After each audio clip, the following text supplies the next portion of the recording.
We're gonna talk about the window of opportunity all the way to the end of the book in The Mysterious Benedict Society and the Prisoner's Dilemma, which is book 3. The window of opportunity is on page 299. But anyway, let's start. So, what was the escape attempt that Kate, Sticky, Rainy, and Constance made up? And did you think that it was funny when Crawlings fell for it? And also, so now we are going to Mr. Curtin, and when Mr. Curtin goes into a room, when he hears something, who does he find? And then also the password. How does Mr. Benedict get to know the password? But then they've attacked, right? Milligan, Rhonda, number 2, and reinforcements, right? So now Mr. Curtin, how is he acting to this? And how do they know about this in the first place? And also, why did Mr. Curtin suddenly need to go away? And then Milligan comes, right? But so after Milligan hugs and all that, Constance suddenly is like, Crawlings is down the hall, right? How does Milligan handle Crawlings? Now we're going to go to the courtyard conflicts. And so, what other 10 men did Milligan get? And then after that, so what is their plan on escaping? Staying alive actually. And why do they need to go to the courtyard? And in the courtyard, who comes? And Sharp. So how does Milligan and Sharp? How do Milligan and Sharp fight? But who is the person who saves the whole party? Who saves them? And how? And also, so now they're going on to the roof, right? Because they're like, hey, maybe we can see what is happening. And when they go up the elevator, what do they see? And why do you think that Kate pushes Milligan out the door? And then what happens on the roof? So now we're going back, and then so after fighting, where does Milligan end up? And what does Kate have to do? And in all this, how would you feel if you were Kate? I think that it was very brave of Kate to do that. But also I've also felt a little sorry for Milligan because he was now gonna have to face that punishment. But anyway, how does Kate fight McCracken? And also, do you think it was funny when McCracken was like, because of Match? And after Kate escapes, how does McCracken come to the children? But who saves McCracken and how? And if you were Milligan, would you have done that? And how do you feel about this whole part of the story? How do you feel about it? And how do you think of McCracken? If you had to say one word about him, how would you describe McCracken? And what does Milligan insist the children do? And how would you have felt if you were Kate right at that moment? And then, so Rainey suggests, let's check the gate, right? So they went off, right? And where do they go? But what do they see when they look at the gate? What do they see? Describe the whole thing.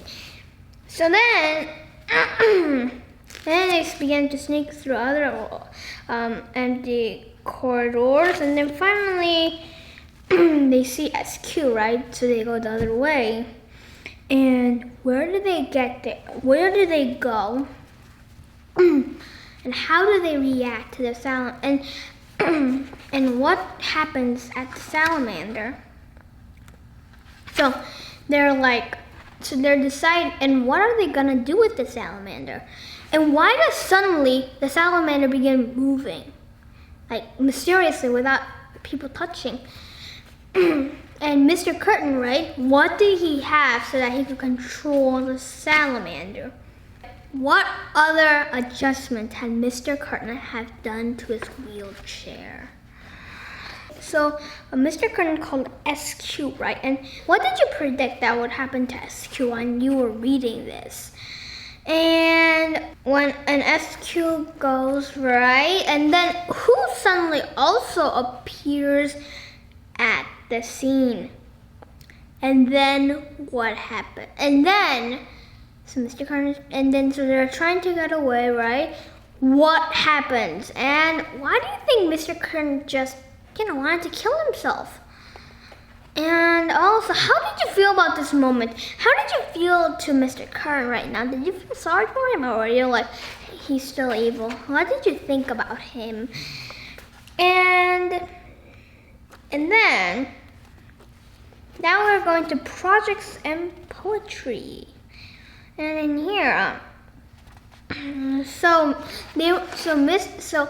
what was Mr. Benedict talking to Mr. Gaines about, and who was eavesdropping, and why, and who replaced Mr. Gaines? So the amazing thing Constance does to Mr. Benedict, and also, Did you like the poem at the back? There is a poem at the back. I mean, after all the chapters are gone, there is a poem. It's called, and I'll actually read it, okay? I'll actually read it aloud, and then you can decide what you think about it. Here's the title. Why I find green plates so annoying and what I intend to do about it. An explanation of my heroic actions. For one thing, plates hideous, a pattern cooked up by dim-wit designers who must have been mad. It's also perfidious, a word I looked up. It means a lot of different things, all of them bad. Why, it's nothing but lines, lines and more lines. Not one single curve, not one polka dot. What monstrous minds could have made up these designs? They ought to be caught and tied up on the spot. But worse, even worse, is the fact that it's green, the color you turn when you've eaten a bug, and all the gross and nasty things I've seen. From pond scum and slime moles or the horrible slug, all covered with fungus out in the backyard when I saw it Tuesday night right before I got sick. No matter how hard I have tried hard. I've never seen green things without thinking ick.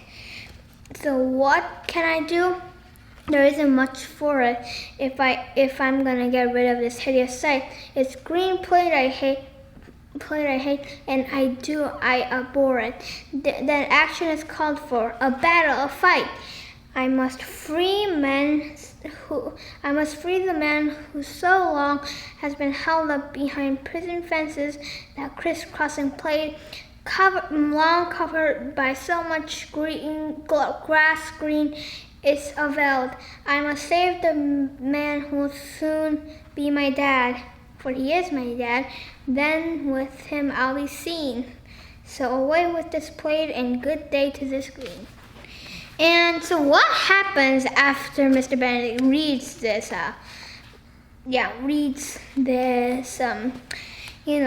poem, and also now, and now what's happening to Rainy, Sticky, and Kate? And how does Constance feel about this? And also, why did Rainy thank Kate? And also, how do you feel about the ending? And also, how do you feel about the whole book?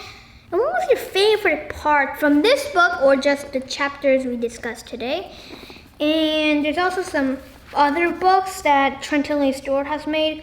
There is The Riddle of Ages, The Mysterious Benedict Society and the Riddle of Ages, the 4th book. There's also The Extraordinary Education of Nicholas Benedict, which is just like another extra book. And The Mysterious Benedict Society, and there's some like games you can play, and it's sort of like, it's Mr. Benedict's book of perplexing puzzles, and then other things, right? So that will be really fun.